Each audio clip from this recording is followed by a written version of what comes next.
Yeah, I'm here with Chris Stills, which is a big thrill for me. I'm a huge fan for a lot of years. And thank you so much for doing the interview and for coming and playing at Lost Chord Guitars this Friday, the 28th of April.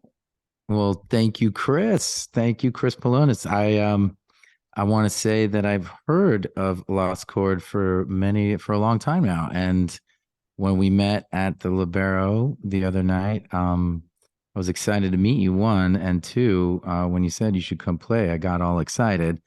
And then here we are, and then we did it, and that's kind of how music works. And love that part. It's my favorite part, really. Man, I'll tell you, everyone's really excited. The tickets are selling really fast. We have a few left, but they're going to go, and that's really exciting. Let's talk a little bit about, first of all, I know you've had kind of a whirlwind. Tell us just quickly your last week, and this will make us all appreciate a little bit more about, you making it up to Lost Chord and putting on the show for us after your week. Let's hear it. I don't know. People are going to get tired.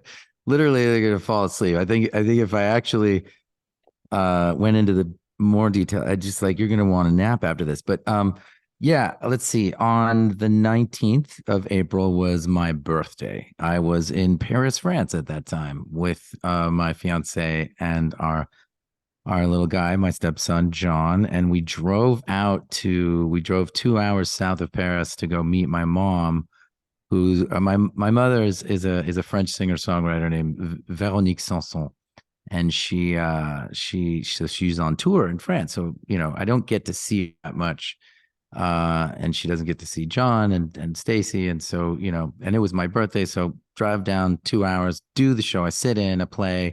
I've been playing this new song of mine that she loves called "Where Love Is Found," and anyway, so we do that. And then after the show, we have a little birthday party. And then we drive home 2 hours. And we don't get home till 2 a.m. I have a 10:30 a.m. flight for Los Angeles, at which point I land. So I got like 3 hours sleep and landed in LA, drove at 1, made it to a rehearsal for Light Up the Blues, which just happened on Saturday uh, at the Greek, where we had Neil Young and we had my dad, Stephen Stills, and we had Joe Walsh and Willie Nelson. We had Promise of the Real, Sharon Van Etten, and some performers on the Spectrum, and it was at the Greek. And so the rehearsal for that was the day I arrived. Couldn't get back because I'm planning a wedding, and there's a whole thing. There was a lot of planning, and then so I did that till about 7. Went to bed, woke up, and made it to rehearse with Sharon the next day, and my dad at like 3 or 2, and then went till 8, slept, and then did the show. Had to show up at like 3, and then that all day, and then didn't get done until 12. And then the next day I had a soccer game for John. So, okay, are you guys tired yet? That was pretty much my life. And then I had a thing in Ojai, came back, and through all of this, I've been communicating with you, Chris, trying to put the Zoom together. Just being like, yeah, it'd be great. We'll do it from Paris. We'll have the Paris in the back, and then just like, oh my God, it's been crazy. So there you go. That's been my week. But anyway, yeah, I'm gonna stop talking now. Yeah, okay, that's great. I mean, that gives us a little bit of appreciation of, that's a lot. That's a lot to do. And now you're catching your breath though. It's only Wednesday, so you have another day to kind of, chill out and then come on up to Lost Chord. Correct. I got to tell you, this day, I've had so little, but I think at my normal schedule, it's like, but just sitting here talking with you, like I know, like for this moment in time, this is all I have to do right now. It's so great. So thank you. I'm glad, Um, I'm glad I could get you kind of, just get sat you in one place. out of one zone into another. Yeah, Tell me a little bit. I remember quite some time ago, you put out this record called 100 Year Thing. Is that right? that's right. And I had been working with Ethan Johns a little bit, helping. I designed a studio or a couple of studios that he was working in. And I can't remember if he's the one who said, "Hey, you should check this out," or if somehow or another it just came up. It's like Chris Stills. I hadn't really heard of you up until that point, but I thought, I think that's Steven's son. And I kind of think it might have been Ethan who said, check this out. And I just fell in love with the record, the whole kind of stripped down, unplugged, just authentic Yeah. approach to making a record. And tell me a little bit about that record and how it came to be. Wow. Well, first of all, thank you. That's just awesome. And yeah, probably most likely Ethan told you about it because at that point nobody heard of me. So, there was I don't think you heard it on the radio or anything. But yeah, the that record came about. I was, prior to that, I was living in New York, and I actually had a band with Adam Cohen, and it was called the Stills Cohen Band, and then um what do you call it? Um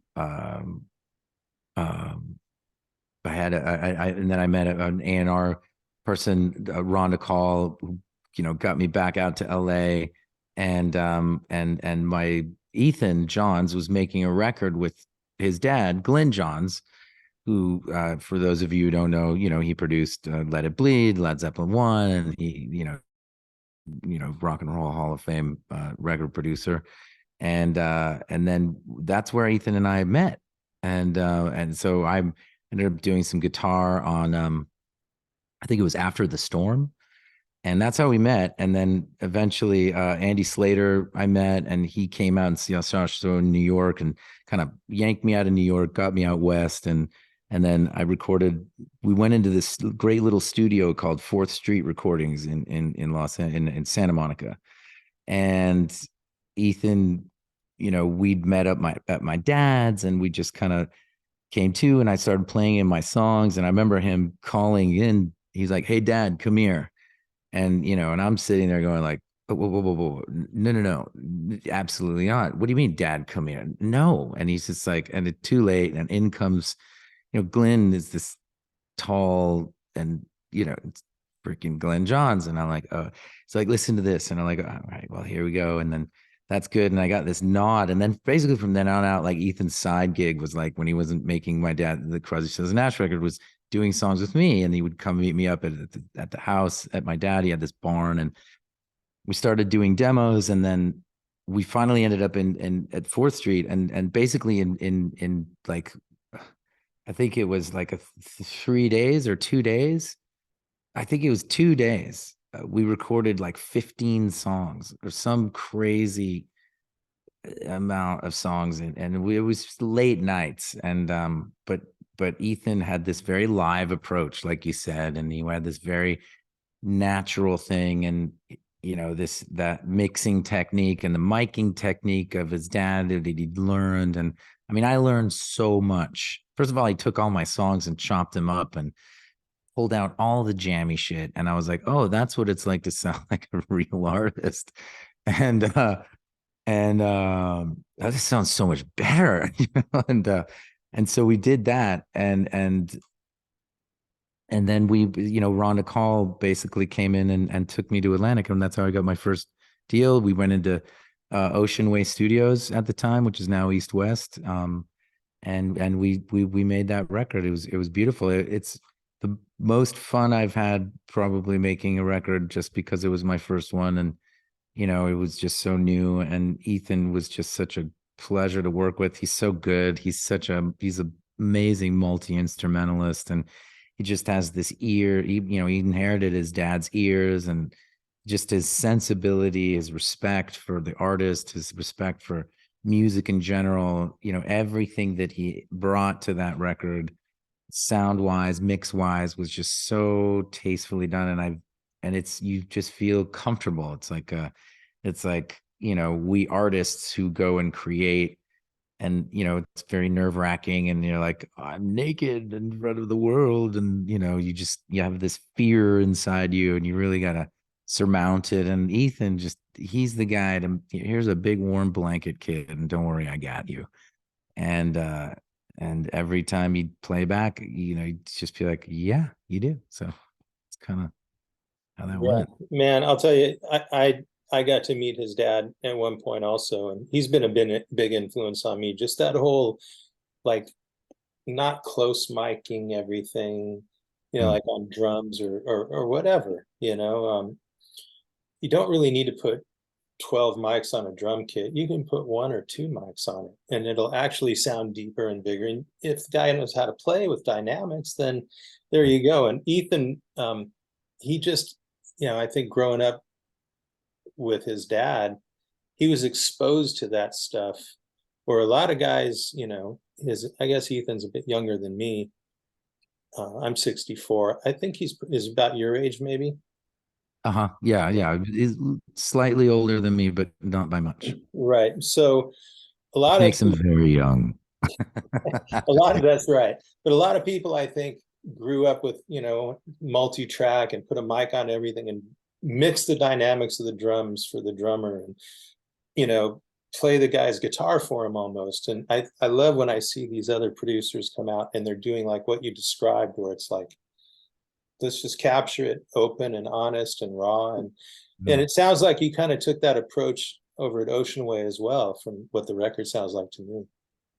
I would say yes, absolutely. Thank you for recognizing that. And I mean, yeah, absolutely. He just found talent and he just loved to expose it instead of trying to control it and, turn it into something for radio. I mean, that's really kind of like the game, isn't it? It's just, finding these, entities called record labels with people who work at them who have had their own musical journeys but who are literally given the keys to how to do what I just said, which is take an artist and elevate and put out. But then there's this thing called marketing and there's this thing called flavor of the month or whatever you want to call it. And it's like, how do we take this really good looking person, and put him in this box and that'll sell. It's Ethan's not about that. And and he definitely has this a natural approach. And, that's just what we're a fan of. That's where part of why we work so well together. And so it was actually quite easy, if but I'm sure there are tons of artists who have never experienced that, sadly, who've really only found producers who are like, I know best, and come here, son, and come here, darling, and you sit here and do this, and don't worry, I'll do the rest. And all of a sudden they're like, oh my God, I have a great record. But they don't. And then it's like, oh no, now go do that live. And they're like, well, can I bring my producer with me? Like, Yeah, no. can I bring my Pro Tools tracks? Which, a lot of people are doing that. But I don't know. I digress, but there's six and one half dozen ways to make records, and just millions of ways to skin the cat. And I mean, like at the end of the day, if people want to hear what they want to hear, and if you're giving it to them, then great. And it's just Ethan and I have a great respect for that kind of recording, and Ethan certainly took to his dad's ways because he loved it, because he respected it, same as I did with mine. It's like I love guitar playing, I love songwriting, and for my mom too, I love piano playing. I love so we just kind of try to do our best to imitate the best, the best that we know how to do. So that was it. I love it, man. Well, if any of you haven't heard that record, get out there and listen to it because it's a real treat.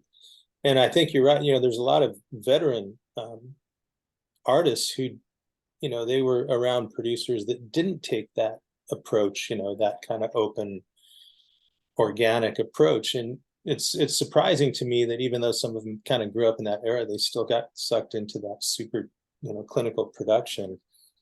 And this isn't about me at all. I want this to be about you, but you really made me think about something when we are talking about Glenn and the drum mic. And this guy named David Hassinger, when I was very young, he was recorded the Stones and all sorts of people.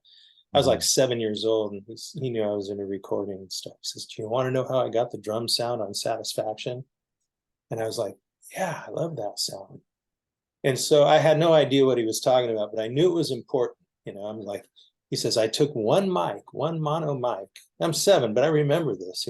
I took a mono mic in the basement of RCA, and I just took the mic and I put it way, way far away up in the top of the ceiling.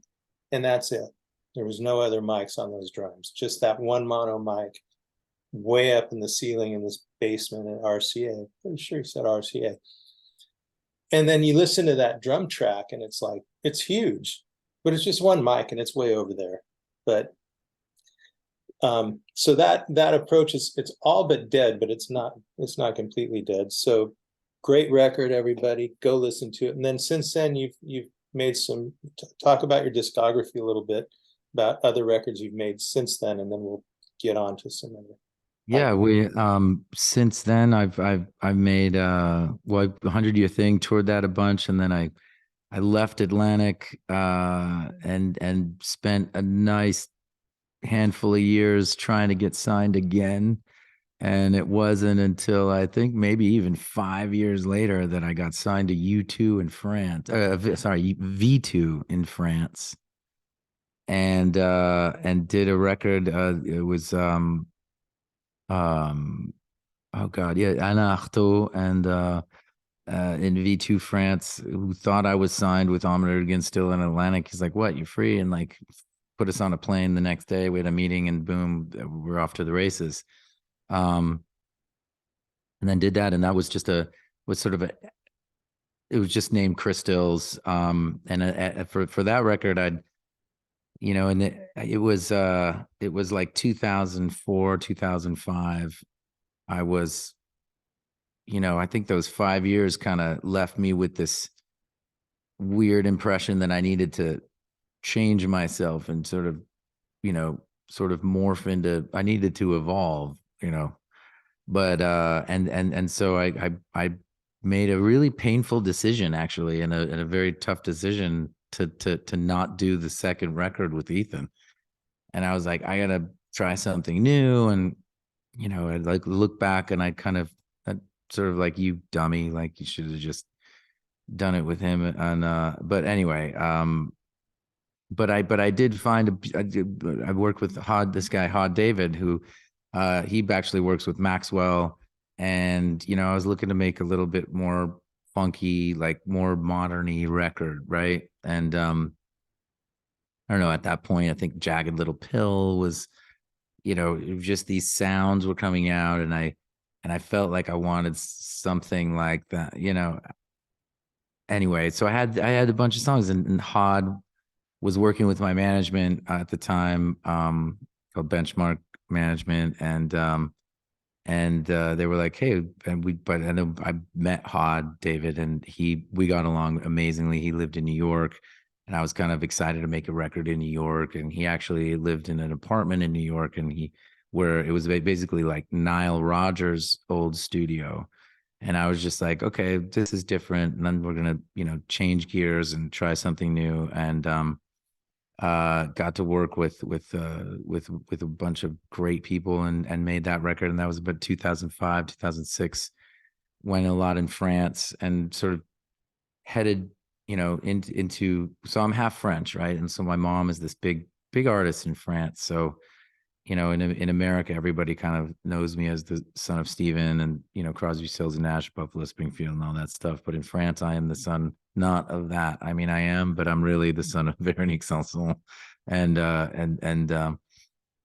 it's anyway, in a way, France is smaller, and I was like this bigger fish in a smaller pond, and I was able to get some good press out there, and this record kind of took off a little bit. And then it had, songs like Fool for Love and Golden Hour, but I also did, for the first time, I sang in French. I made these songs there were some songs that I'd wrote the music to, but writing in French is quite difficult. Like, first of all, if you've ever taken French in high school, or you like try to speak it, it's difficult. And I'm fluent, but to make words rhyme and to utilize the French language properly in rock and roll is not easy.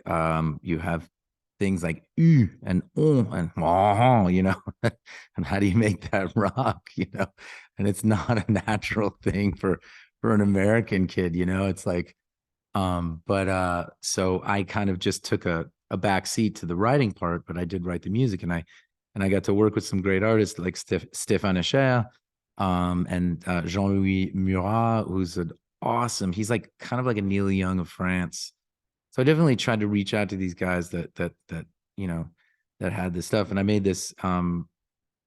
And so those were part of the record, and then I had my own, my own American things, and I remember that, and I toured with Tom McRae. We went all through France. It's a great tour. We became great friends and met a bunch of other guys on that tour. That was amazing. And I toured all the way all over Europe. And then and then there was this, but we focused there because I was signed to V2 France. And then I was like, the international department would send me home. Right. It was this kind of like role reversal. It's like, wait a minute, I'm kind of like, that is my home. Like, okay, so I'm going home and did that for a while. And then eventually, I kind of did that for a while and toured for a while. And I was married at the time, had kids, and my now ex-wife was an actress, and she was like, okay, now it's my turn. I got to go work. And she was in this movie called Au Pair, and then she so I went to Puerto Rico for a month and a half, right? Like to watch the kids while she worked.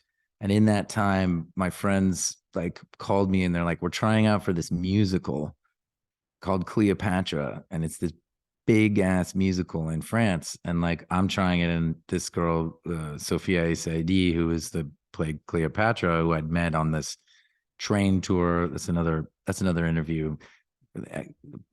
President Chirac's wife at a TGV tour. Anyway, it's this weird thing. And we were on the same bill with lots of other French artists. And so I'm like, okay. And I was just literally bored. And I'm like, honey, I need a day off and I need to go into the studio. And I like recorded these songs that they'd sent, and I'm like, sent it in and like forgot about it, finished the movie, went home, and it was like time to make another record. And then they were like, hi, this is the Cleopatra producers, and we're having a welcome party for the people who got the role. Oh, and before then, I was going to write with Gary Lewis of the Jayhawks for what was going to be my next record, and it was in Spain. And so I swooped by Paris real quick to do the audition, and had a beard out to here. I kind of didn't really care. They were looking at my mugshot from the record. They're like, "Are you Chris Stills?" And they're like, "Yes, yes, sorry, that's me." Like, you're supposed to know the songs by heart. I'm like, I don't. I'm just gonna read the words, and I sang, and then like, okay. And then 3 weeks later, I got a call. They're like, hey, you got the part. It starts in whatever, and you're playing Caesar in Cleopatra. And it was like, this is, this thing ended up being, 18 semis on the road, like 50 dancers. We were playing in the 5,000, 7,000, 8,000 seat arenas every night. And it was a 2-year thing. It was a solid job. And it was like, hey, I want to go live in France for a while, and our kids will speak French. And so I went and did that. It was like it was like a train came into the station. I was like, you know what? Fuck it. And I went and did that, and did more press and became this thing in France. And then that went till about 2009. I got a French movie out of it. It's called Requiem for a Killer. It was with Melanie Laurent, who plays the French girl in Inglourious Bastards. Like, it was like, going places. And then, my wife at the time decided to come back to America really at the beginning of Cleopatra. And so we kind of lived this thing apart, and I'd been away from my kids for a really long time. And then during the end of Cleopatra, I'd recorded, and through the making of that movie, I recorded this French record. And that really meant that I was going to go again and tour and support this thing. And it just meant more time away from my kids, and they really needed a dad. So I kind of hit the eject button, and I was just like, I finished Cleopatra, finished the movie. And then I just told my manager, I got to go home and be a dad to my kids. So I did that. And then, our marriage fell apart. We got divorced, but then I was like, I can't go anywhere. Like, I think the most I'd been away from my little girls was 3 months. They came off the plane to come visit dad, and I thought they were going to be bigger. And like, I burst into tears when they were still the same size. And it was just like, okay, this is something really fucked up here. And so I kind of really ejected from my career in France to go be a dad for a while. And in that time I got divorced, and then I wrote the last record that I really made, which was 2012, 13, something like that. 15, I don't know. I'm dating myself, but and I kind of toured that, and now here I am. I'm gonna stop talking when I ask me something else. That was fascinating, man. So, I mean, you did the theater thing, then you were an actor. That's pretty cool. So you've been such a broad gamut in the business, and it kind of feels to I was really kind of moved by everything that you said about family and your kids and making that decision. That speaks uh, volumes to me, anyways. I think most people can really appreciate that.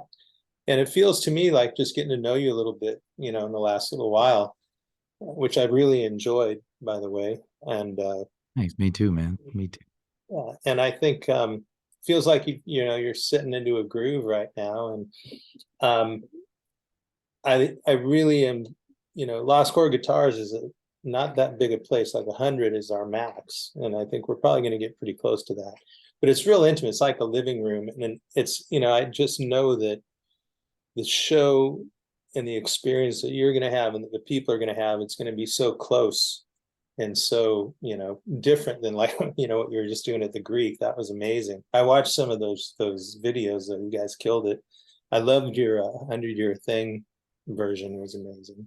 That was such a pleasure. That Promise of the Real is they're great. Uh, and Steven, was fantastic. He hit the ground running right at Wooden Ships, and Joe was such a cool guy to hang out with, and he just come and snuck up on stage, and they're like, man, I gotta pinch myself. I'm like, oh yeah, there's Joe Walsh, and he wants to jam, man. He just like sit in, and so yeah, that's always a thing. I mean, Light Up the Blues, it's a yearly thing that we do in to help an organization called Autism Speaks.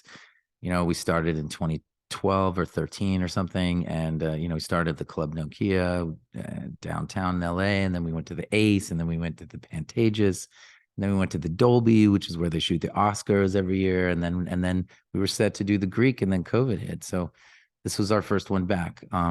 Last, I think at the Dolby, we had Burt Bacharach, Sheryl Crow, we had Beck, we had it was a litany of people. John Mayer's done it, War on Drugs, Buffalo.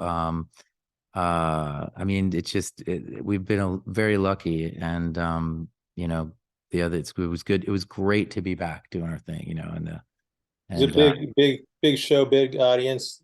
There was a big sound coming off that stage. It was great. And then I guess there was a little surprise visit from somebody there that signed a bass and helped raise a little bit of money. Oh yeah, there was yeah, because besides Neil Young, and that was great to have his first performance for like they say 5 years. I'm like, wait, was it that long? I'm like, I'm terrible at math, but I'm like, it can't have been that long. But that's or maybe 4, but yeah, so at one point during the show, because you're just kind of back there, and somebody said, hey, Sir Paul is in the audience. And I was like, oh, okay, good. Wait, what? Oh, you mean? And they're like, yeah, Paul McCartney. Paul McCartney's out there just like having a great time watching this show. And I was just like, Jesus, really? Like, years ago, this is a funny story. So you got it. Years ago, I used to play this club in LA called Largo, Cafe Largo, and it's Mark Flanagan, as he's known. He's at the Coronet now, but it used to be on this thing right on Fairfax, and like Amy Mann, Rufus Wainwright, and Adam Cohen, and Angela McCluskey. I mean, like so many bands rolled through there. John Bryan was there every Friday, and we used to do residencies there all the time. And one day Adam's playing, and we're all there, and freaking Paul McCartney walks in, and we just were like, "Damn it, man!" Out of all the times, like he picks Year Night, and I was just like, "Argh." And so the other night at the Greek, I'm like, okay, finally got him back. End up playing the Greek and like, it's just like it's funny. So Adam, I love you, like, but he that was funny, and he did sign a guitar, and which we were very grateful, and it helped sell for quite a bit of money. I can't really say the number, but it was enormous, and so we're, you know, Paul, we love you, and thank you and for coming, and it was great. And he liked your show. He liked your performance too.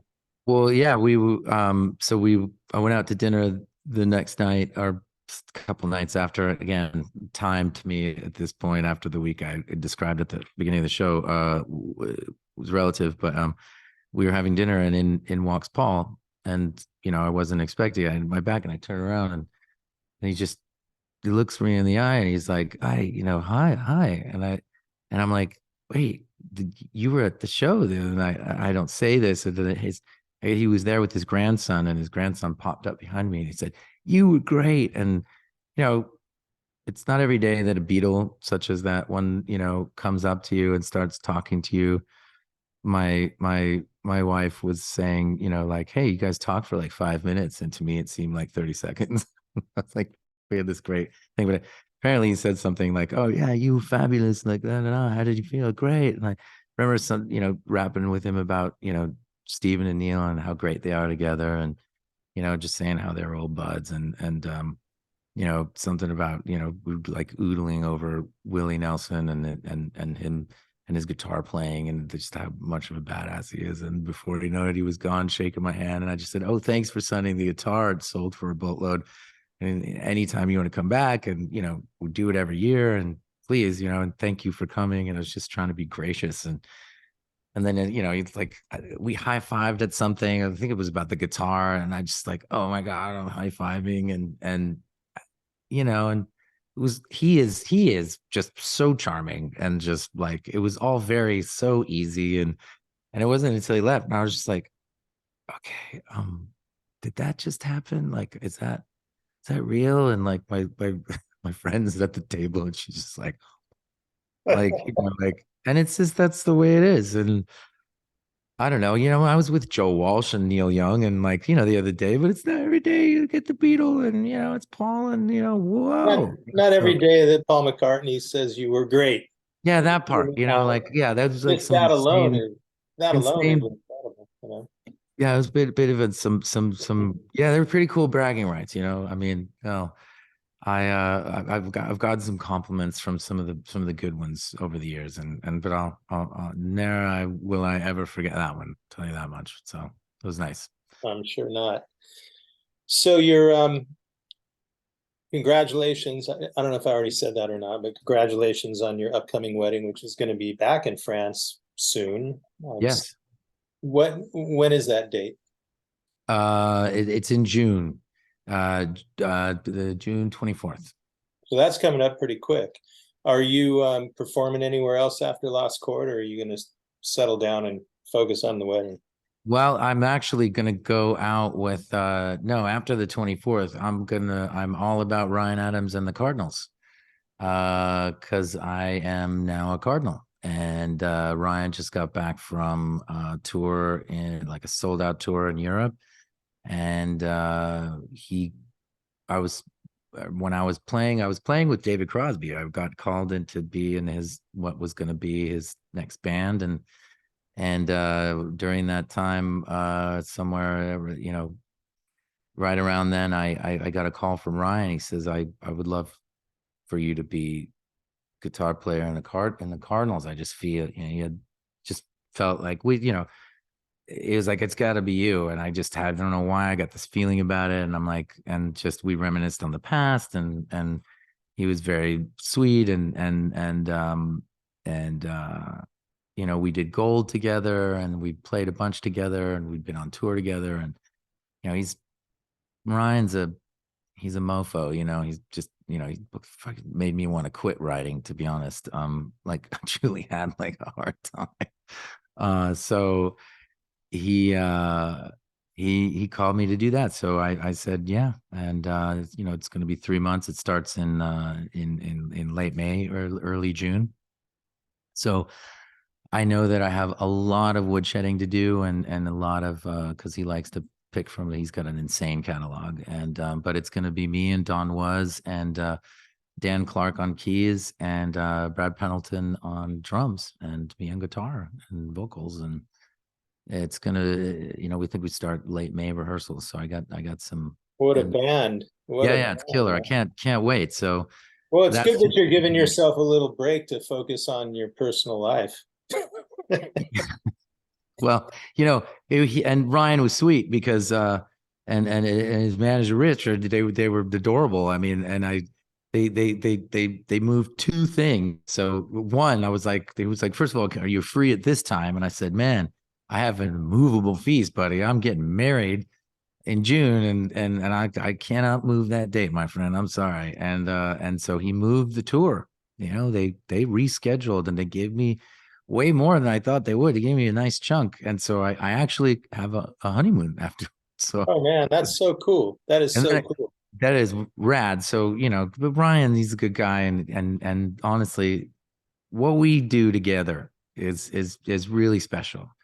Like with Ryan, I do something special. Like it's like me and Rufus Wainwright. Like we don't do it all the time, but when we have something special, man, it's something. There's a specialness there. And uh and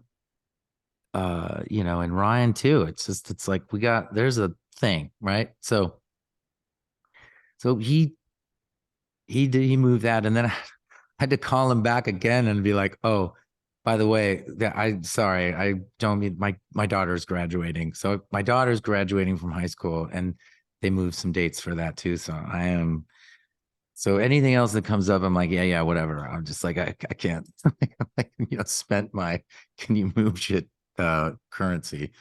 But I'm really excited about that. So that's really what I'm going to be focusing on. And, I'm always writing, I'm always composing, I'm always coming up with shit, but I'm excited to do it with Ryan, and I'm excited to do it with Don and Dan and Brad. I can't wait for us all to get in a room together and start playing.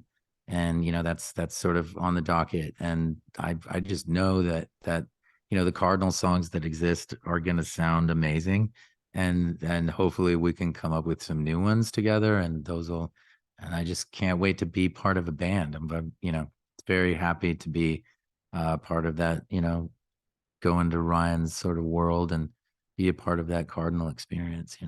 Well, I'm sure everybody that's watching and listening to this is gonna be coming to see you guys, because you just described kind of a dream team and an incredible experience. I don't think people are gonna want to miss that. Yeah, a lot of people already I know is like, oh yeah, I'm coming to see you in New York. I think we start in like Mobile, Alabama, or at least we did, but somewhere in like Chattanooga or something. But it's like it's coming. It's coming. The guards are coming to town. Wow, man. So Uh, you got a pretty packed full schedule. It's exciting. it's nice to be busy, and I got a man, Chris. I got a beautiful full life. I got beautiful children. I got two beautiful dogs. I got a great house, and just gotta pay for it and keep on keeping on, and like, make a living, and just grateful to be able to work with insanely talented people who just inspire me, and just I'm grateful for the whole thing. Well, man, thanks so much for you really exposed, I think, so much about you and your artistry. I don't think I know I wasn't aware of a lot of that at all. And it just kind of paints the whole picture of, kind of why when you perform that comes out, all of that stuff, all that DNA that you've been around and all those experiences, it really comes out in your performance, and it's just so elevated. And I'm, I was already super excited to have you at Lost Chord Guitars, but after hearing all this, first of all, I'm humbled and I'm honored that you're playing our little place. It's really, I mean, Yeah, it's like I said, man, I've heard of it, and people raved about it, and the sound you get there is stunning, and just everybody was like, you gotta. It's kind of like Pappy and Harriet's, it's like, hey, you gotta play it, man. Which, by the way, I haven't yet. It's literally still on my bucket list. I know it's like a shameful thing in my life. Like I'm like, wait, you haven't played Pappy and Harriet's? I've always missed my chance. It's like, oh, I gotta be here. Oh, like whatever, something didn't work out, but I'll get there. Well, But I'm sure uh, happy to hear that. I'm really happy to hear that people are appreciating it. I think you're going to have an experience there. It's kind of like a recording studio with a stage, but it's yeah, well, I know we're gonna have an experience. It's gonna be awesome. Like I can't wait. And it's going down. We're gonna have magic moments. I'm gonna make you cry just a little, make you laugh a lot, and certainly give you many reasons to take the piss out of me. Like it'll be cool, but I will back it up with some rock and roll and some acoustic guitar, some piano shit, and we'll just make it work and enjoy a night together. awesome. And Well, hey everybody, that's this Friday, April 28th. Show starts at 8 o'clock. I suggest you get there a little bit early because it's already, a lot of tickets sold. There's a few left, but it's going to be one of those things where if you want to get in and get one of the good seats, get there early. And this is one of the most exciting shows for me personally. This is like a real personal thing to have you there. I'm serious. I'm moved, and I think that people are going to be very, very happy come to hear it. Looking forward to me it. too, man. Me too. I'm looking forward to it. And like I said, it's been on my list for a while. So I'm really happy that it actually came to fruition. So you know, I will see you on Friday. Be great. Awesome. Okay, everybody. Chris Stills, thanks so much for taking the time, and see everybody on Friday.